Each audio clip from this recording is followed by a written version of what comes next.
Bonsoir à tous, bienvenue pour nos pronostics tennis du dimanche 26 mai 2019 qui marque le démarrage du tournoi de Roland-Garros sur terre battue.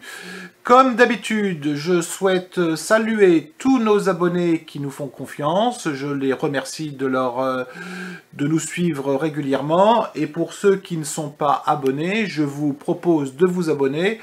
Ainsi, vous pourrez disposer gratuitement de tous nos pronostics tennis, gratuitement, et ce, chaque jour. Pour hier, je vous avais proposé en pronostic Benoît Paire gagnant contre Aliassime. Le bet est passé, je veux dire relativement facilement 2-7-0. Et ça fait toujours plaisir.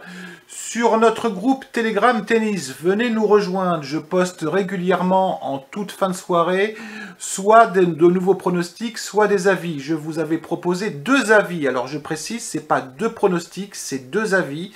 Je vous avais dit que je sentais très mal le match Zverev-Jarry, mais je voyais éventuellement Jarry gagner un set. C'est ce qui s'est passé.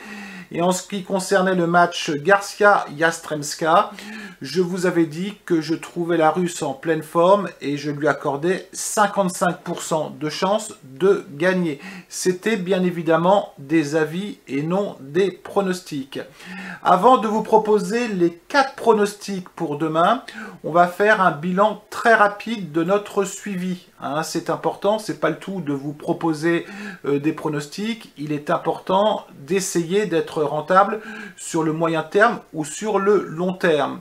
Donc depuis le 9 mai en méthode sécurisée, c'est une méthode plutôt petite cote, on a un rendement de 9% malgré effectivement 2 pertes successives, ce qui est tout à fait correct. En méthode principale, nous sommes à 18% de rendement et encore on aurait pu faire mieux que ça parce que nous avons baissé les mises dernièrement, ce qui est tout à fait correct. Et sur le général, c'est-à-dire sur le cumul des deux, pour l'instant nous sommes à 13% de rendement.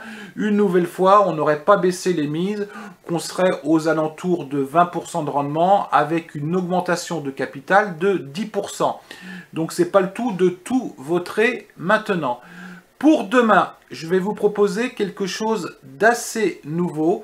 Je vais vous proposer 4 pronostics, sachant qu'on a beaucoup de matchs à Roland-Garros.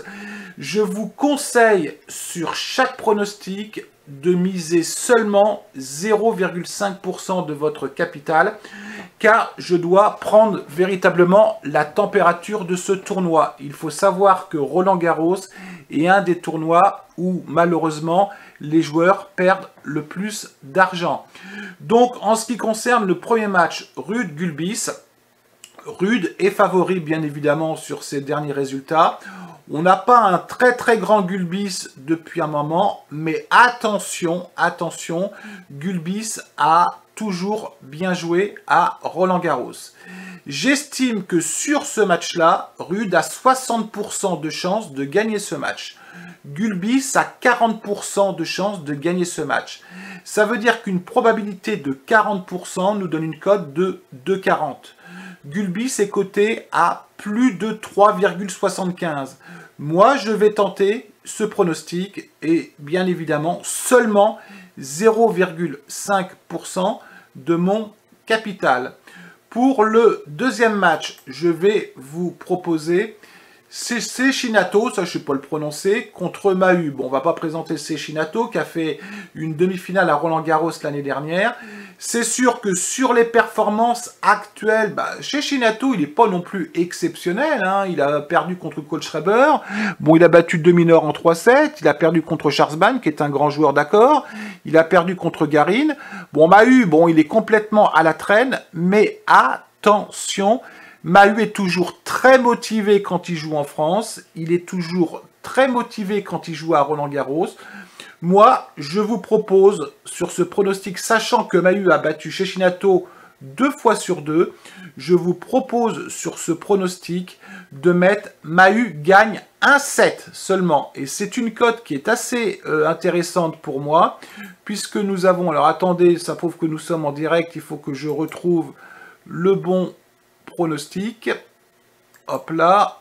Bon, je n'arrive pas à le voir, mais excusez-moi, hein, c'est du direct, vous avez Mahut aux alentours de 2-10, Mahut gagne 1-7.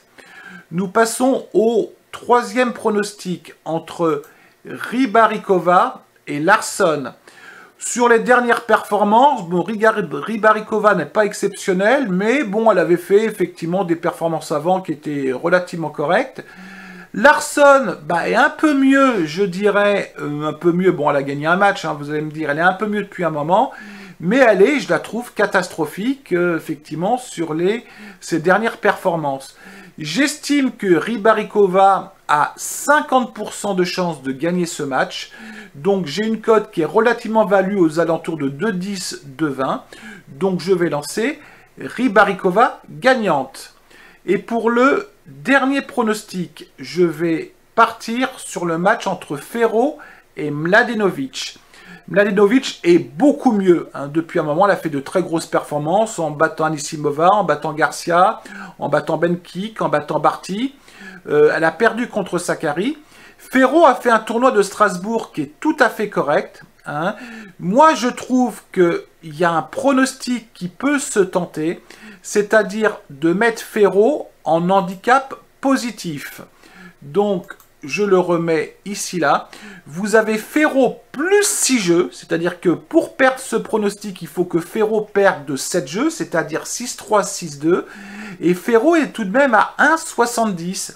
Je vois Mladenovic gagner, mais je ne suis pas certain qu'elle foute une tollée à Ferro. Voilà, écoutez, c'est terminé pour ce soir. Ça a été un petit peu long. N'hésitez pas à nous rejoindre sur notre groupe Telegram Tennis, où vous aurez en fin de journée peut-être d'autres pronostics, voire peut-être éventuellement des avis.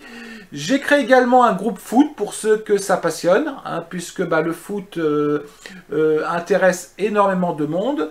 Je vous souhaite une bonne soirée maintenant et je vous dis à demain. Allez, ciao!